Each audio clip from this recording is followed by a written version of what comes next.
All right, hey everyone, so here is the anticipated, much requested paste paper video. And the way I make my paste paper is I mix acrylic paint with Stay Flow liquid starch. Barb Owen also mixes her acrylic paint with, what is that called? Some sort of starch that she mixes it in. Elmer's paste. Go watch Barb Owen. She's way better at this than me. But anyway, I mix, these are like kind of like ketchup bottles, and I mixed about a third for this. I mixed about a third Stay Flow starch and then 2/3 of the acrylic paint. I made a whole bunch because I was doing it in my classroom. So I have those, and then I also have different combs, which this is a Catalyst comb. This is a different comb. I don't even know the brand name. Here's some more Catalyst combs. You can even make them out of anything and just cut notches. You could use an old credit card or gift card and cut notches. But you need something that is notched like that. I don't think this works very well, but this is a dollar store comb with some of the teeth taken out. I wouldn't recommend that if you were like, oh, I'll try to get a comb at the dollar store. It works much better if you have a gift card that you just cut little notches in. So those are my supplies, and then I do it on any kind of paper I can find. This time I did it on some, not dictionary page, I can't think. Encyclopedia page. So that's what I'm going to do. Move all this to the side or up here. And the first thing I do is I get a color that I want. And I shake my bottle. And you don't have to do it in big amounts like this. You could do it in little amounts. Barb Owen does it in this little like ice cube tray. But you can squeeze it out. It's kind of clogged. And if you want, you can put more than one color. So I'll do orange and pink. And this is really clogged. Maybe I won't do orange and pink. Okay, just orange. And then you need a brush. So hold on a minute, let me get a brush. Okay, so here I have my brush, and I'm just gonna go over it quickly. You want it to stay wet, and I'm actually just gonna pour a little bit. You want it not to dry yet. So you want it to stay wet, so you kind of want to work quick. And I like it when the colors don't mix as much.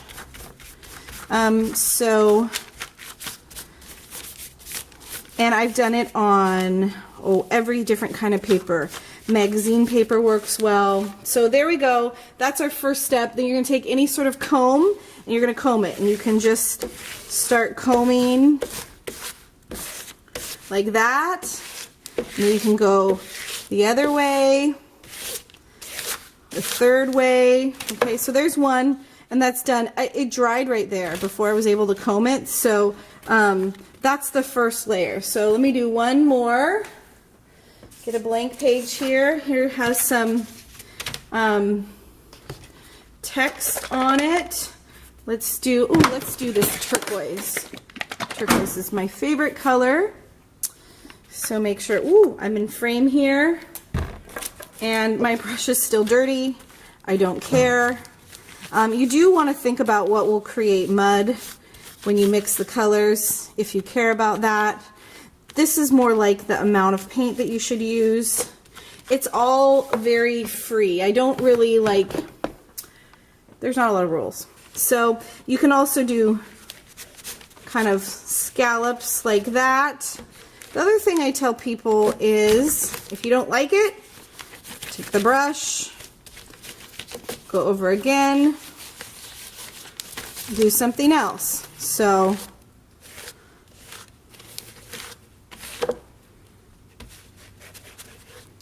just kind of whatever. Okay, so then there's another piece. So then you're going to let those dry, and it does take a little bit of time for them to dry. And when you get them dried, they're going to look like this. So here's one that's dried. These are 1 layer ones that are dried. I love this 1 layer one. And I used a lot of fluorescent paint. And so that's why I really like this one. I'm not going to do a second layer on this. So you can either keep it, or you can go a step further. So here's some 1 layer ones, that are pretty simple, and you can see the colors. Okay, so those are 1 layer ones. So then you do the same thing, the second layer. So you take one, shake up my bottle, and I have found that complementary colors work the best. So I had this pink, which is a tint of red. So now I'm going to use green, which is the opposite or complementary color. So if you had a color wheel, you would look on the opposite across the color wheel. So I'm just adding my green.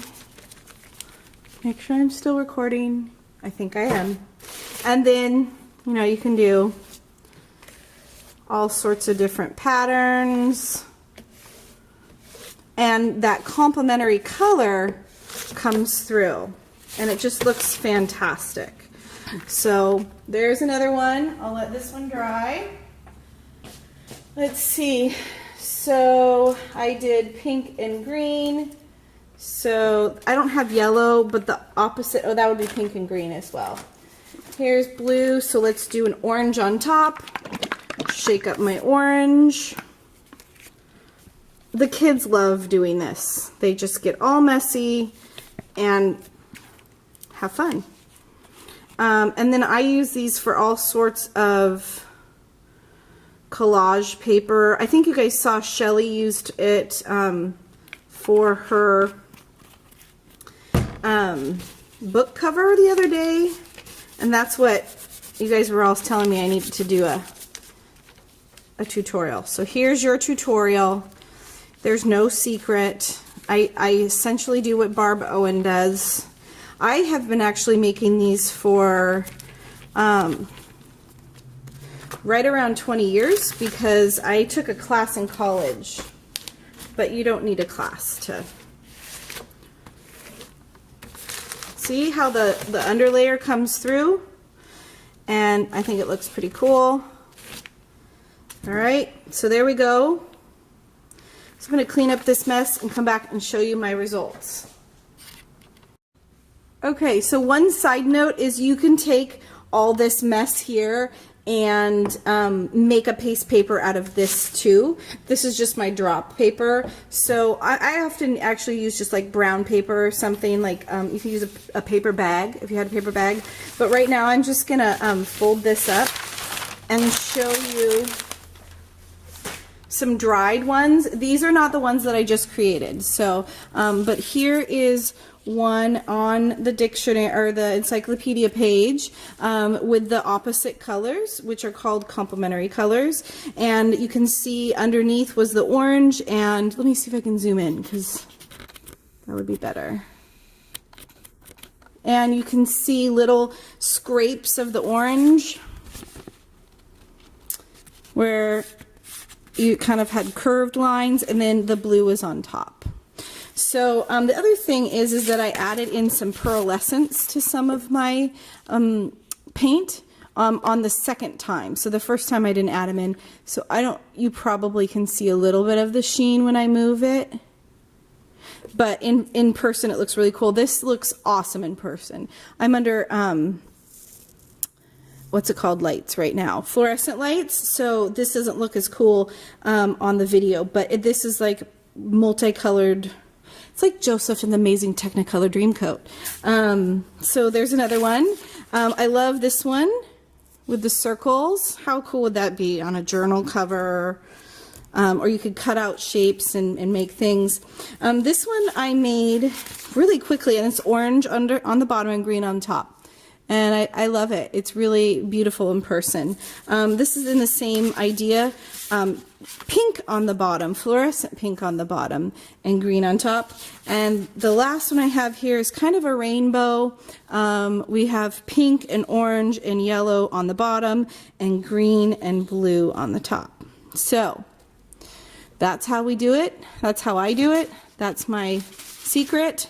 It's not a secret, but now you all know. So thank you so much for asking me to do this tutorial. Bye-bye.